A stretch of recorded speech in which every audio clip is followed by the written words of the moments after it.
ऐसा बहुत कम समय आता है कि एक ही लेक्चर में आपको 4 या 5 नंबर कंप्लीट मिल जाए। तो जी हाँ, ये आज का जो लेक्चर है यह आपका 10th क्लास का चैप्टर नंबर 1 वास्तविक संख्याओं का एक्सरसाइज 1.2 का है। और मैं आज आपको एक्सरसाइज 1.2 √3 एक अपरिमेय संख्या है, √7 एक अपरिमेय संख्या है, किस प्रकार से यह अपरिमेय संख्या होती है हम यहाँ पर पूरा कंप्लीट समझने जा रहे हैं। और आज के लेक्चर से आपको 4 या 5 नंबर की प्राप्ति होने जा रही है। तो बिना स्किप किए इस वीडियो को देख लीजिए और 5 नंबर आप प्राप्त कर लीजिए। चलिए स्टार्ट करते हैं आज का हमारा वीडियो। हम यहाँ पर √3 एक अपरिमेय संख्या है। पहले हम हमारा जो चैप्टर का नेम है वास्तविक संख्या है उसे समझते हैं कि वास्तविक संख्या क्या होती है। और इस क्वेश्चन के अंदर काफ़ी सारा बेसिक है और उस बेसिक को पहले हम समझ लेते हैं, उसके बाद इस क्वेश्चन के ऊपर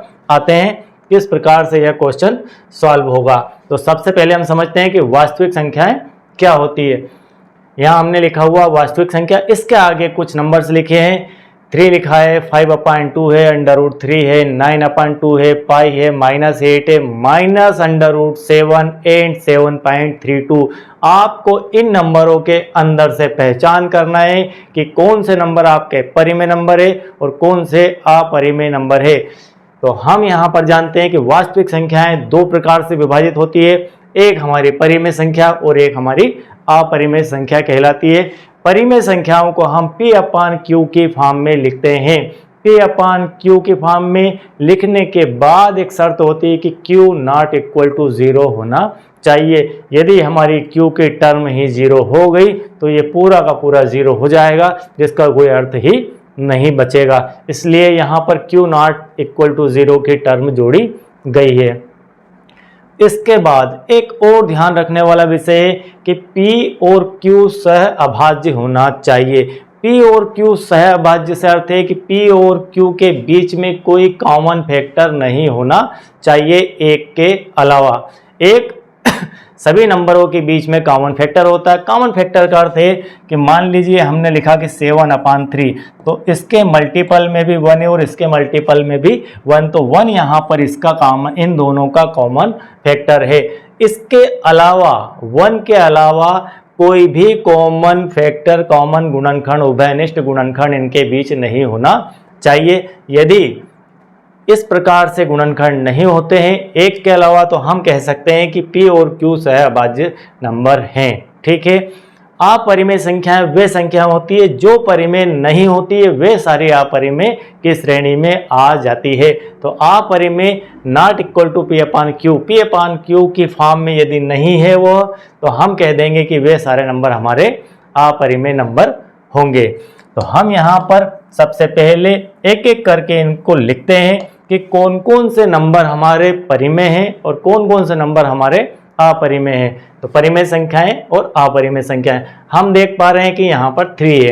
क्या 3 P/Q की फॉर्म में है? आप कहेंगे कि यहाँ पर सिर्फ 3 लिखा हुआ है, मैं इसे Q की फॉर्म में लिखता हूँ। P/Q और Q ≠ 0 में इस प्रकार से हम इसे लिख सकते हैं।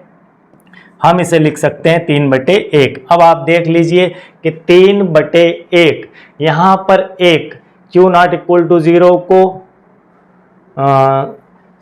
सेटिस्फाई करता है और P/Q की फॉर्म में है। P की वैल्यू 3 है और Q की वैल्यू 1 है, इसलिए हम 3 को भी परिमेय संख्याओं की श्रेणी में रखेंगे। अब आता है 5/2, तो क्लियरली 5/2 P/Q की फॉर्म में है, तो हम इसे यहाँ पर लिख देते हैं 5/2। इसके बाद नंबर आता है √3 का। क्या √3 इस फॉर्म के अंदर आता है?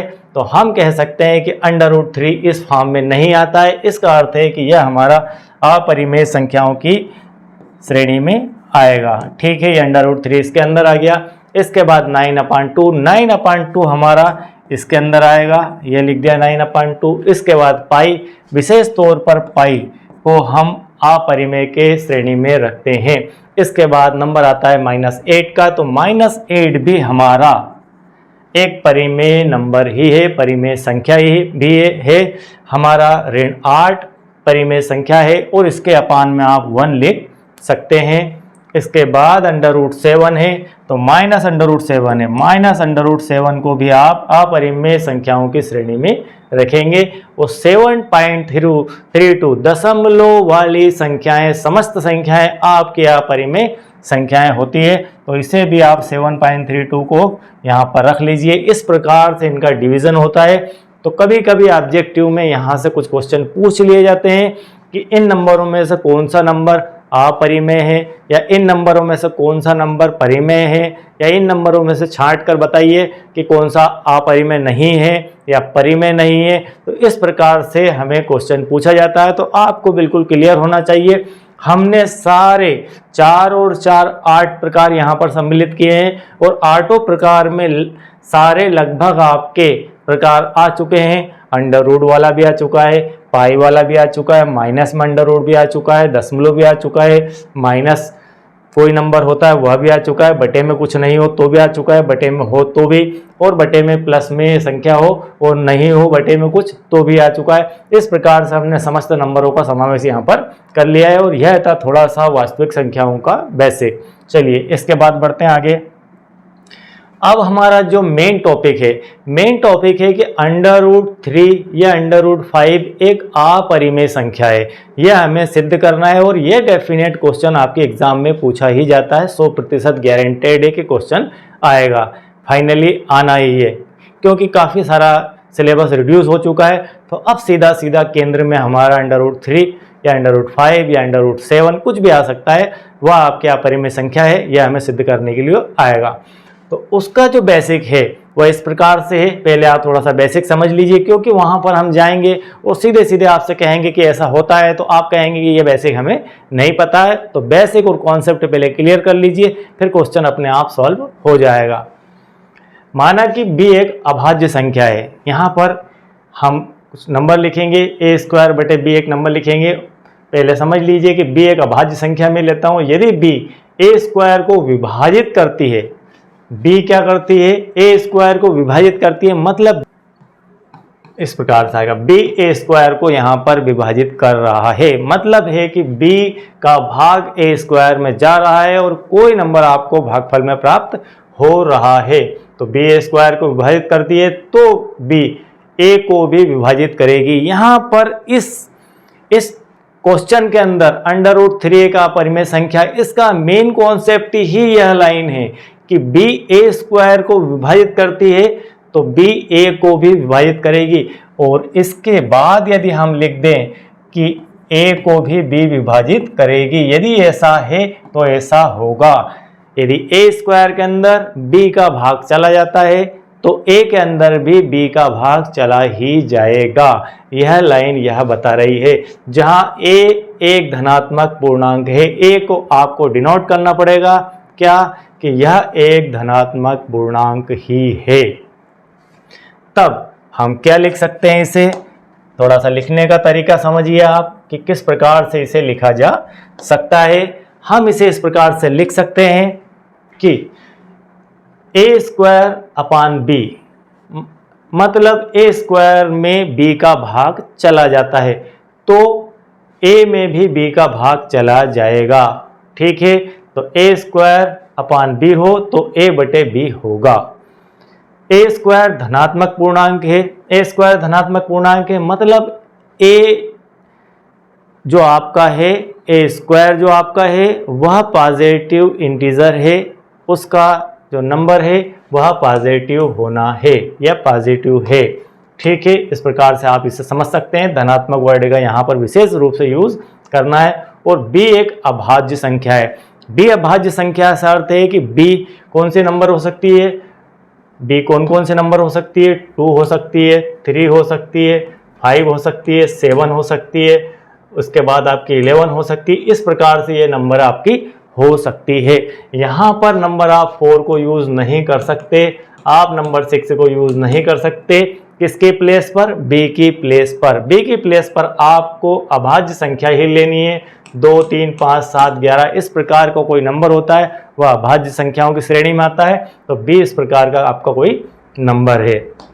चलिए हम इसे थोड़ा सा एक एग्जाम्पल से समझ लेते हैं कि किस प्रकार से इसे हम और क्लियर कर सकते हैं। मान लीजिए 64 है, 64 है, 64 में हमने 2 का भाग लगाया तो 64 को हम रखते हैं ए की स्क्वायर की प्लेस के ऊपर। ए स्क्वायर की वैल्यू को हम 64 ले लेते हैं और बी की प्लेस पर रखते हैं 2 को। यदि ऐसा करते हैं तो हमें जो भागफल प्राप्त होता है वह प्राप्त होता है 32। यदि हम 64 का अंडर रूट निकालें, ऐसा हम क्यों कर रहे हैं आगे आपको पता चल जाएगा। 64 का यदि हम अंडर रूट निकालें वह आएगा 8 और 8 में यदि हम 2 का भाग लगाएं तो वह आएगा 4। अब यहाँ पर ए स्क्वायर में हम बी का भाग लगा रहे हैं तो हम कह रहे हैं कि ए में भी बी का भाग जाएगा। तो ए क्या है, ए स्क्वायर और ए का क्या रिलेशन है, ए स्क्वायर और ए का यह रिलेशन है कि हम 64 को ऐसा भी लिख सकते हैं, 64 को हम लिख सकते हैं 8 गुणित 8। तो 64 से 8 का क्या रिलेशन है, 64 और 8 का क्या रिलेशन है, 64 और 8 का जो रिलेशन, ए स्क्वायर को ए गुणित ए लिख के ए निकाल लिया हमने, ठीक है।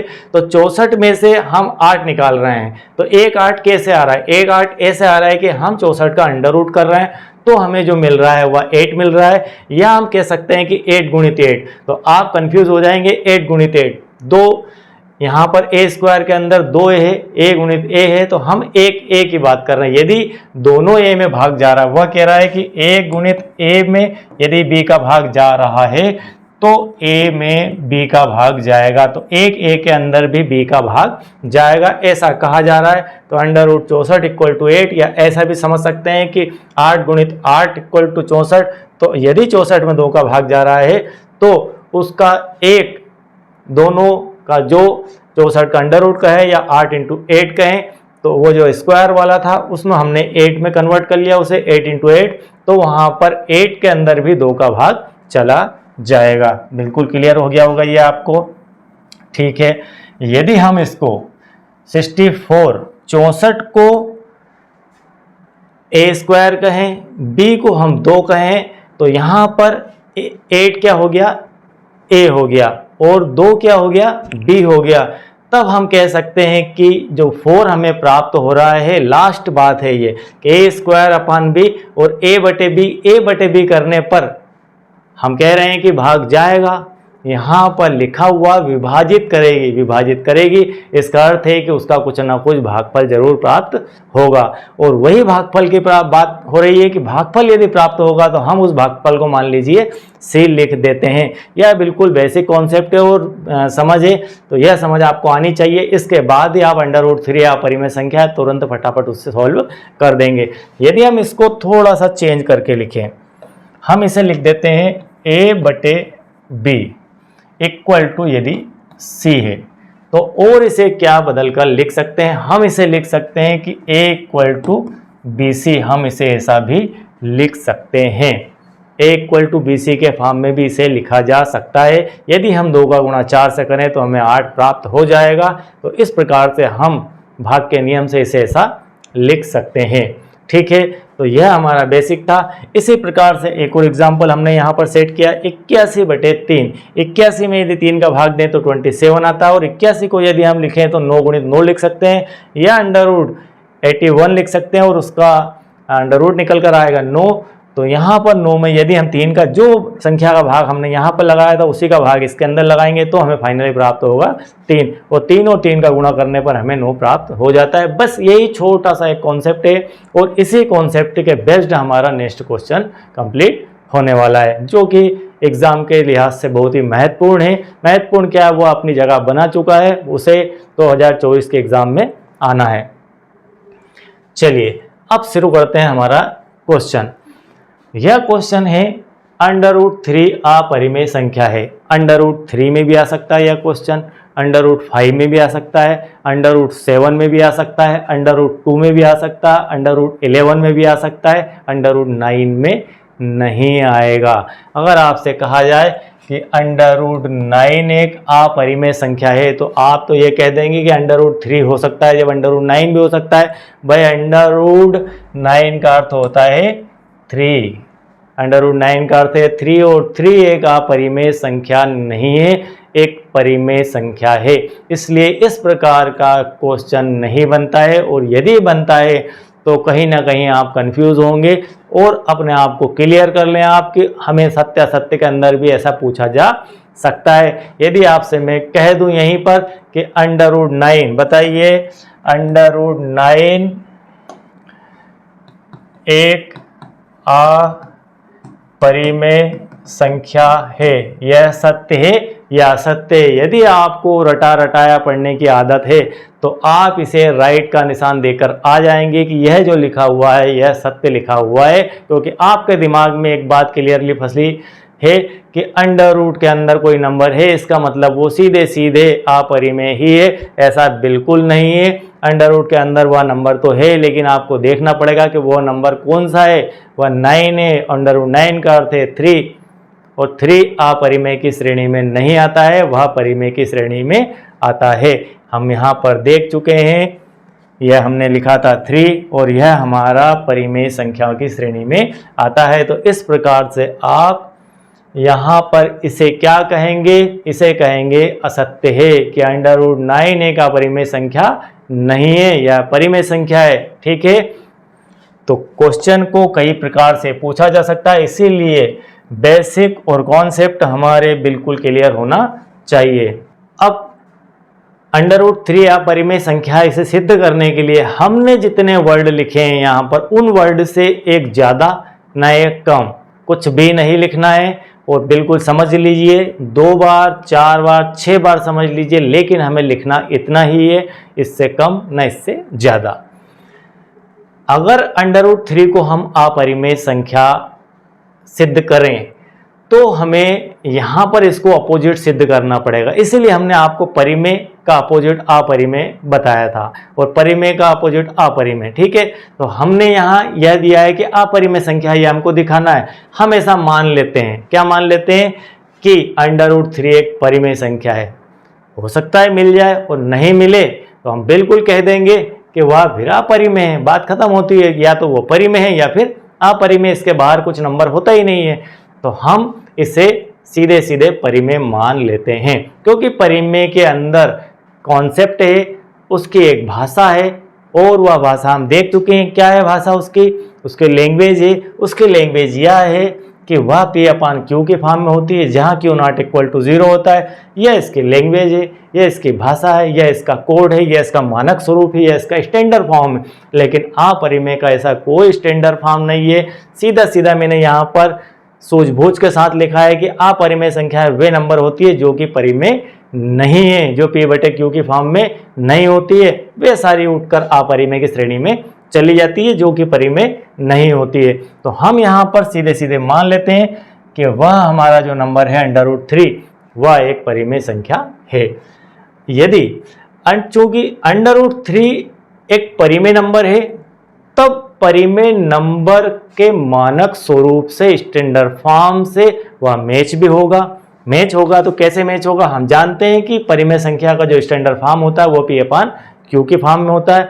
चूंकि मैथमेटिक्स में हमें आपके एग्जाम्पल वगैरह के अंदर सब A/B के रूप में यूज़ किया गया है इसे, तो हम इसे A/B के रूप में ही यूज़ करेंगे। ठीक है, हम P/Q की जगह अब यहाँ पर A/B लिखना स्टार्ट कर देंगे। तो √3 = A/B हमने इसलिए लिख लिया क्योंकि A/B की फॉर्म हमारी परिमेय संख्याओं की फॉर्म होती है, जहाँ पर B ≠ 0 होता है और A और B सहअभाज्य है। बिल्कुल क्लियर। यह बिल्कुल एक लाइन या आपकी रटी रटाई लाइन है। क्या लाइन है? यह लाइन है परिमेय संख्याओं की डेफिनेशन ऑफ रेशनल नंबर, या रेशनल नंबर की डेफिनेशन है। हमने इस डेफिनेशन को यहाँ पर एज इट इज लिख दिया है। ठीक है, आगे बढ़ते हैं। अब इस डेफिनेशन का यह मीनिंग है, क्या मीनिंग है कि A और B के बीच एक के अतिरिक्त कोई अन्य उभयनिष्ठ गुणनखंड नहीं है। बिल्कुल क्लियर है। हम देख चुके हैं, कह चुके हैं कि A और B सहअभाज्य है। सहअभाज्य का अर्थ यही है कि इन दोनों के बीच में कोई कॉमन फैक्टर नहीं होना चाहिए। यदि कॉमन फैक्टर होता है तो उस स्थिति में वे जो हैं सहअभाज्य नहीं है। ठीक है, तो इसके बीच में उभयनिष्ठ गुणनखंड नहीं है। मैं पिछले स्लाइड में आपको बता चुका हूं कि सहअभाज्य गुणनखंड कैसे देखा जाता है। फिर से एक बार देख लेते हैं। मान लीजिए 7/3 है और इसके इंटू में 1 है, तब तो हम कह सकते हैं कि यह सहअभाज्य है। और इसके इंटू में हम दोनों के गुणनखंड फैक्टर करें और फैक्टर में कहीं आपको यहाँ पर 2 मिल जाए, 3 मिल जाए, 4 मिल जाए, कोई एक कॉमन गुणनखंड मिल जाए, तब ये हमारे नंबर ठीक है, यह नंबर हमारे सहभाज्य नहीं होंगे। तो हम इसे इस प्रकार से समझ सकते हैं। चलिए, यह लाइन इसी लाइन का बदला हुआ स्वरूप है। तो कुल मिलाकर यह आपके डेफिनेशन ही है। तो हमने इस लाइन को समझ लिया है डेफिनेशन के रूप में। अब आगे बढ़ते हैं। यहाँ पर आपको येलो कलर से जो दिख रहा है वही मेन है, ठीक है, वही मेन है। तो येलो कलर से √3 इक्वल टू a/b तक आए थे, उसके बाद में इसे हमने डेफिनेशन के स्वरूप में लिख दिया है। तो यह आपका जो व्हाइट कलर से लिखा हुआ है यह है डेफिनेशन। दोनों पक्षों का वर्ग करने पर, दोनों पक्ष कौन से, √3 इक्वल टू a/b का हमने सीधा सीधा वर्ग किया। वर्ग करने पर √3 का भी स्क्वायर और a/b का भी स्क्वायर। यदि √3 का स्क्वायर करते हैं तो अंडर रूट से स्क्वायर समाप्त हो जाता है, कट जाता है। तो यहाँ पर हमें मिलेगा 3 और a/b का स्क्वायर को हम लिख सकते हैं a² स्क्वायर, दोनों का अलग अलग वर्ग। और यदि a स्क्वायर को लिखना चाहें तो b स्क्वायर को इससे मल्टीप्लाई कर सकते हैं। तो 3b² इक्वल टू a², हम इसे कहते हैं इक्वेशन नंबर 1। समझ गए होंगे, b² का 3 से मल्टीप्लाई हुआ तो यह इक्वेशन नंबर 1 बन जाती है। अब ये इक्वेशन नंबर 1 हमें क्या मैसेज दे रही है?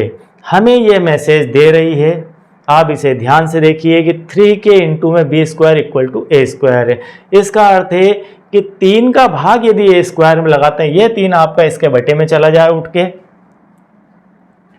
क्या हो जाए, हम इसको ऐसा लिख देते हैं कि b² बराबर a²/3। आप इसको ऐसा भी समझ सकते हैं, a²/3। मतलब आप a² को जब 3 से भाग लगाएंगे तो भाग जाएगा, क्योंकि इसके इधर कुछ प्राप्त हो रहा है, कुछ प्राप्त हो रहा है। इसका अर्थ है कि 3a² को विभाजित करता है, 3a² को विभाजित करता है, तभी तो हमें यहाँ b² मिल रहा है। कहाँ से मिलता है b² तभी मिल रहा है जब 3 का भाग इसके अंदर जा रहा है। तो 3a² को विभाजित करता है, इसका अर्थ है कि 3a को भी विभाजित करेगा। यह हम बिल्कुल तरीके से समझ कर आए हैं। हमने यहाँ देखा था कि a² में यदि b का भाग जाता है तो a में भी b का भाग जाएगा। यदि 64 में 2 का भाग जाता है तो 64 का √8 या 64 को हम लिखते हैं 8 गुणित 8, तो उसमें से एक 8 में भी 2 का भाग चला जाएगा और हमें क्या प्राप्त होगा, c प्राप्त होगा। और हम इस c को मिलाकर इस प्रकार से लिख सकते थे, क्या लिख सकते हैं, a बराबर bc। ठीक है, इसी का यूज हम यहाँ पर करेंगे। अब चलिए, तो a 3a को भी विभाजित करेगा। इस लाइन को आप नोट डाउन कर लीजिए, बिल्कुल दिमाग में उतार लीजिए, 3a को भी विभाजित करेगा। ठीक है, ऐसा इसलिए कर रहे हैं ये सब बातें हम कि a और b के बीच में कोई सहभाज्य गुणनखंड नहीं है। तो हमें यहाँ एक बात पता चल गई कि a को 3 विभाजित कर रहा है, मतलब a का गुणनखंड 3 है। अब हमें b का गुणनखंड 3 है, यह भी पता करना है। ऐसा होता है तो हम जो कह रहे हैं वो गलत है। चलिए आगे बढ़ते हैं। अब next a equal to 3c, हमने यहाँ पर a इक्वल टू 3c कैसे लिख लिया है? हम यहाँ पर मान लेते हैं कि a में आपको a को 3 विभाजित करता है तो हमें क्या प्राप्त होता है, c प्राप्त होता है। हमने देखा था कि यदि a को 3 विभाजित करेगा तो भागफल में कुछ ना कुछ आएगा, और भागफल में यदि कुछ ना कुछ आएगा तो हम उसे कुछ नंबर का तो देंगे, उस नंबर को हमने कह दिया c। तो इस ये एक फार्मूला बन चुका है भाग का। हम यदि 3 का गुणा c से कर दें तो a आ जाना चाहिए। जिस प्रकार 8 में यदि 4 का भाग लगाते हैं तो 2 आता है, इसका मतलब 4 का गुणा यदि 2 से कर दें तो हमें 8 मिल जाना चाहिए। तो 3 का गुणा यदि c से कर देंगे तो हमें a मिल जाएगा। और इसी लॉजिक का यूज हम इस स्लाइड में यहाँ पर कर रहे हैं कि a इक्वल टू 3c। तो यहाँ पर a इक्वल टू 3c है, यह इक्वेशन नंबर 2 आ गई।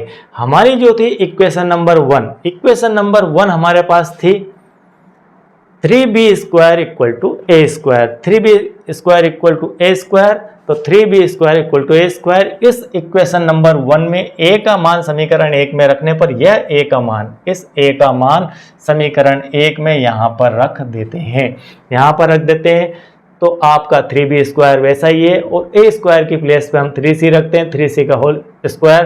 तो 3b² इक्वल टू 339 और c² 3 से यह 9 कैंसिल हो गया तो 3 टाइम, तो बी स्क्वायर यहाँ से बचता है और यहाँ पर 3c स्क्वायर बचता है। आप इस स्टेप को थोड़ा सा ऐसा भी समझ सकते हैं कि B square equal to 9/3c square, इसे ऐसा भी समझ सकते हैं। तो यहाँ 3 से 9 कट के यह 3c स्क्वायर आ गया। तब हम क्या कहेंगे, ये स्टेप हमारे पास आ जाती है, तब हम इसे क्या कह सकते हैं, हम इसे किस प्रकार से देखते हैं, हम इसे इस प्रकार से देखते हैं कि वही बात कि यहाँ पर अब आप मान लीजिए इस स्टेप के अंदर बी स्क्वायर में आप 3 का भाग लगाएंगे और आपको सी स्क्वायर मिल जाएगा। तो हम कह सकते हैं कि 3 बी स्क्वायर को विभाजित करेगा। क्या करेगा, 3 बी स्क्वायर को विभाजित करेगा, तभी तो कुछ ना कुछ मिल रहा है। और यदि बी स्क्वायर को विभाजित करेगा 3, तो हम बेसिक समझ कर आए हैं, तो बी को भी 3 विभाजित करेगा। यदि 3 बी को भी विभाजित कर रहा है और 3 ए को भी विभाजित कर रहा है, हम यहाँ पर देख चुके हैं कि 3 ने ए को भी विभाजित किया है और यहाँ पर 3 बी को भी विभाजित कर रहा है। इसका अर्थ क्या है, इसका अर्थ है कि 3 उन दोनों के बीच में कॉमन है, 3 उसका भी दोस्त है, 3 इसका भी दोस्त है। इसका मतलब क्या है, 3 दोनों का दोस्त है। और 3 जब दोनों का दोस्त, और हमने तो ये कहा था, हमने क्या कहा था कि ए और बी का कोई दोस्त ही नहीं है कॉमन दोनों के बीच में। हमने ये कहा था कि दोनों के बीच में कोई ऐसा कॉमन फ्रेंड है ही नहीं। सहभाज्य संख्याएं तभी कहलाएगी जब उनके बीच में कोई कॉमन नहीं है। और यहाँ पर सिद्ध हो रहा है कि इन दोनों के बीच में एक नंबर 3 है जो कि उनके फैक्टर के फॉर्म में है।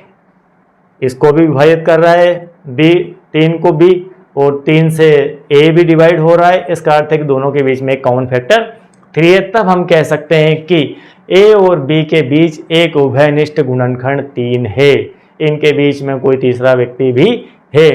तो हमने जो √3 equal to a/b, b not equal to 0 की कल्पना की थी, हमने कल्पना यही की थी कि यह एक परिमेय संख्या है। और परिमेय संख्या हमने जो मानी थी, उसकी परिमेय संख्या की डेफिनेशन है कि उनके बीच में कोई कॉमन फैक्टर नहीं होना चाहिए। तो हम यहाँ पर गलत साबित होते हैं। माना था कि वह जो माना था वह हमारी गलत धारणा थी। हमने जो लेटस किया था कि √3 एक परिमेय संख्या है, वह हमारी गलत धारणा थी। तो भैया सही धारणा क्या है, सही धारणा यह है कि √3 एक अपरिमेय संख्या है। तो इस प्रकार से आप इस क्वेश्चन को सॉल्व कर सकते हैं। बहुत ही बेसिक क्वेश्चन है, बहुत ही बढ़िया क्वेश्चन है और नपी तुली लैंग्वेज में हमें इसे कंप्लीट लिखना है। तो आप चाहें तो इसे, ये सिर्फ समझने वाला पार्ट था, इसे नोट डाउन नहीं करना है। यह समझने वाला पार्ट है, सिर्फ इतना सा कि इसे किस प्रकार से लिखा जाता है, ठीक है। और यह भी हमारा समझने वाला पार्ट था। बाकी आपको इसे नोट डाउन करना है और वैसा का वैसा जैसा मैंने लिखवाया है यहाँ पर, वैसा कंप्लीट लिखकर आ जाना है। और आप ले जाइए 4 या 5 नंबर जो भी क्वेश्चन में आता है, क्योंकि क्वेश्चनों को कभी कभी ब्लूप्रिंट से बाहर भी बना दिया जाता है। जरूरी नहीं कि जो उन्होंने कहा वही बनेगा, कोई कभी इधर उधर हो जाते हैं। तो 4 की जगह 5 और 5 की जगह 4 या 3 या एक क्वेश्चन उधर फिट कर दिया जाता है, तो वो प्लस माइनस चलता रहता है, ठीक है। बाकी मोटे तौर पर कहें तो ये क्वेश्चन आपके एग्जाम में आने वाला है। अब जस्ट इसके पैटर्न पर एक क्वेश्चन और बहुत महत्वपूर्ण क्वेश्चन है, या तो आपसे एग्जाम में यह क्वेश्चन पूछा जाएगा या इसके जैसा एक क्वेश्चन और बनता है वह पूछा जाएगा। वह क्वेश्चन आपका एक एग्जाम्पल में भी दिया है इस प्रकार का क्वेश्चन, और आपका यह इसी प्रकार का एक क्वेश्चन आपकी एक्सरसाइज 1.2 के पहले क्वेश्चन के दूसरे क्वेश्चन के अंदर है। पहले के दूसरे में कुल मिलाकर 1.2 जो आपकी एक्सरसाइज प्रश्न वाली है, उसके क्वेश्चन नंबर 1 के अंदर ये अवेलेबल है। बस इन दोनों क्वेश्चनों को आप कंप्लीट कर लीजिए, 2 एग्जाम्पल के और 2 ये, बस फिनिश। इसके बाद कुछ नहीं करना है।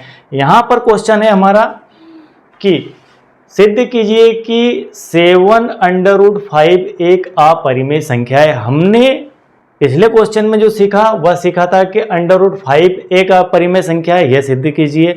अब हम इसके आगे कुछ और लगा रहे हैं, 7 लगा लिया, तो 7√5 एक अपरिमेय संख्या है, यह हमें सिद्ध करना है। माना कि से हम जस्ट मानते आए हैं अपोजिट 7√5 एक परिमेय संख्या है, यह हमने मान लिया कि एक परिमेय संख्या है। यदि 7√5 एक परिमेय संख्या है तो हम उसे परिमेय संख्या की फॉर्म में लिखेंगे, उसके मानक स्वरूप से तुलना उसकी करेंगे, उसके मानक स्वरूप में लिखेंगे। इसका अर्थ है कि a/b की फॉर्म में इसे लिखा जाएगा, जो कि हम p/q की फॉर्म में उसे लिखते आए हैं परिमेय नंबर को। तो हम यहाँ पर a/b की फॉर्म में लिखेंगे। और a और b कैसे हैं?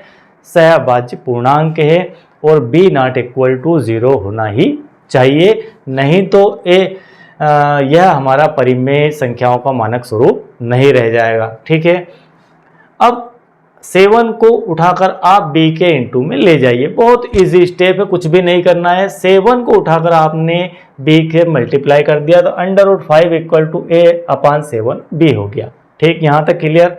अब आप देखिए a/7b एक परिमेय संख्या है। सबसे बड़ी दिक्कत यहाँ आती है इस लाइन को समझने में कि सर आप डायरेक्ट कैसे कह रहे हैं कि a/7b एक परिमेय संख्या है। हम थोड़ी सी चर्चा इस पर कर लेते हैं कि a/7b हमने बोल दिया कि परिमेय संख्या है। कैसे है परिमेय संख्या? ऐसे है कि हम जानते हैं कि a/b यदि एक परिमेय संख्या है तो इसके नीचे यदि कोई नंबर का गुणा कर दें या 2 का कर दें या 3 का कर दें या 7 का कर दें तो यह 7b भी आपकी एक परिमेय संख्या होगी। इससे इसके अंदर कोई बदलाव होने वाला नहीं है, तो यह भी एक परिमेय नंबर ही होना है। क्यों होना है परिमेय नंबर? कि परिमेय नंबर हमारा अगर मान लीजिए ये आपस में इस कंडीशन में आ गया कि ये कट भी जाता है और कैंसिल होके एक प्रॉपर नंबर बन जाता है, अपान में कोई नंबर नहीं बचता है। अब मान लीजिए 3 है, 3 भी तो एक परिमेय नंबर है। 7 है, 7 भी एक परिमेय नंबर है। इसके अपान में अगर 2 आता है तो भी एक परिमेय नंबर। तो इसके बटे में कुछ भी लिख देने से कोई फर्क नहीं पड़ने वाला है। b की सिर्फ वैल्यू ही बदलेगी। b की वैल्यू 3 थी, 2 का मल्टीप्लाई होकर 6 हो जाएगी, इससे ज़्यादा कुछ भी नहीं बदलने वाला है। तो यहाँ पर इस 7 के b से मल्टीप्लाई होने से a/b पहले भी परिमेय था और a/7 भी अब भी परिमेय संख्या ही है। तो यह इसका बेसिक है। बस यही इसी चीज़ को समझने में दिक्कत आती है कि डायरेक्ट वहाँ पर a/b को लिख दिया परिमेय, तो a/7b को कैसे परिमेय लिख सकते हैं? तो यहाँ a/7b एक परिमेय संख्या है और हम जानते हैं कि √5 एक अपरिमेय संख्या है। √5 को हम सिद्ध कर चुके हैं कि यह एक अपरिमेय संख्या है। और हमने यहाँ पर हमारा जो बेसिक है, जो इसके डेफिनेशन है परिमेय संख्या की, उस परिमेय संख्या की डेफिनेशन से हम जानते हैं कि a/b यदि परिमेय संख्या है तो a/7b भी एक परिमेय संख्या होगी और यह आपके अपरिमेय। तो यहाँ पर दो बातें हो गई, √5 हमारी अपरिमेय है और यह हमारी परिमेय है। तो यहाँ पर प्राप्त हो रहा है कि अपरिमेय संख्या ≠ परिमेय संख्या। ठीक है, ऐसा हम क्यों लिख रहे हैं? यहाँ पर नहीं लिखा है ये, लेकिन हम लिख रहे हैं कि एक परिमेय संख्या यह अपरिमेय है और यह परिमेय है। यह एक तथ्य है, यह एक तथ्य है। आप इसे तथ्य समझ लीजिए। एक तथ्य है कि एक अपरिमेय संख्या और एक परिमेय संख्या कभी भी नॉट इक्वल टू होते हैं। नॉट इक्वल टू होते हैं। ये परिमेय संख्याओं के इक्वल टू में परिमेय आएगी और अपरिमेय के इक्वल टू में अपरिमेय आएगी। तो अपरिमेय और परिमेय दोनों नॉट इक्वल टू की फॉर्म में लिखे जाएंगे। यह एक फैक्ट फॉर्म है। ठीक है, तब क्या डिसीजन लेते हैं? यहाँ से हमें क्या पता चल रहा है कि यह एक गलत धारणा है, यह एक विरोधाभास है। क्या विरोधाभास है? कि एक अपरिमेय संख्या के बराबर में कभी भी परिमेय संख्या नहीं हो सकती। एक अपरिमेय संख्या के बराबर से कभी भी परिमेय संख्या नहीं हो सकती है, लेकिन यहाँ पर हो रही है। समझ रहे हैं? ये जो मैंने लिखा है यह बिल्कुल राइट लिखा है, यह फैक्ट फाइल है। क्या परिमेय संख्या के नॉट इक्वल टू परिमेय संख्या कभी भी नहीं हो सकती। हमेशा परिमेय के इक्वल टू परिमेय और अपरिमेय के इक्वल टू में परिमेय होती है, लेकिन यहाँ पर एक अपरिमेय और एक परिमेय दोनों इक्वल दिख रही है। तो यह जो लिखा हुआ है यह गलत लिखा हुआ है, जो कि एक विरोधाभास है। कौन विरोधाभास है? यह विरोधाभास है कि जो कि एक विरोधाभास है। और विरोधाभास है इसका अर्थ यह है कि 7/5 एक परिमेय संख्या है। क्या विरोधाभास? हमने जो माना था उसके कारण से ये कंडीशन निर्मित हुई है। ये कंडीशन क्यों निर्मित हुई है? क्योंकि हमने माना था कि 7/5 एक परिमेय संख्या है, तो ये विरोधाभास निर्मित हुआ। तो इसका अर्थ है कि हमने जो माना वही गलत माना है, तो वहां हम सुधार लेते हैं उसे, तो हम लिख देंगे 7/5 एक अपरिमेय संख्या है। तो फाइनली यह क्वेश्चन आपका कंप्लीट हो जाता है। और दो पैटर्न आपको मैंने बताया यहाँ पर 7/5 का, और एक हमारा ये 3/2 का इसी टाइप से एग्जाम्पल है, और सारे क्वेश्चन दिए हैं इसी पैटर्न के हैं। तो आपको ज़्यादा चिंतित होने की आवश्यकता नहीं है। तो हम यहाँ पर फाइनली सीख चुके हैं बहुत कुछ। आई होप कि आपको यह पूरी तरह से क्लियर समझ में आ गया होगा। और यदि आप चैनल के साथ नए हैं, मुझे पहली बार देख रहे हैं, सुन रहे हैं, मैथमेटिक्स समझ रहे हैं, और आपने अब तक सब्सक्राइब नहीं किया है, तो चैनल को सब्सक्राइब कीजिए, लाइक कीजिए और बेल आइकन को प्रेस कीजिए, ताकि आपको नेक्स्ट वीडियोस के नोटिफिकेशन फटाफट मिल सके। और आई होप कि मेरे पढ़ाने का तरीका आपको बहुत ही समझ में आ रहा होगा, अच्छा लग रहा होगा। और ये मैं भी जानता हूँ कि मैं अच्छा पढ़ाता हूँ। ऐसा नहीं कि मैं आपसे पूछूंगा तो ही पता चलेगा, मैं जानता हूँ कि मैं आपको अच्छा पढ़ाता हूँ और काफ़ी एक्सपीरियंस है पढ़ाने का।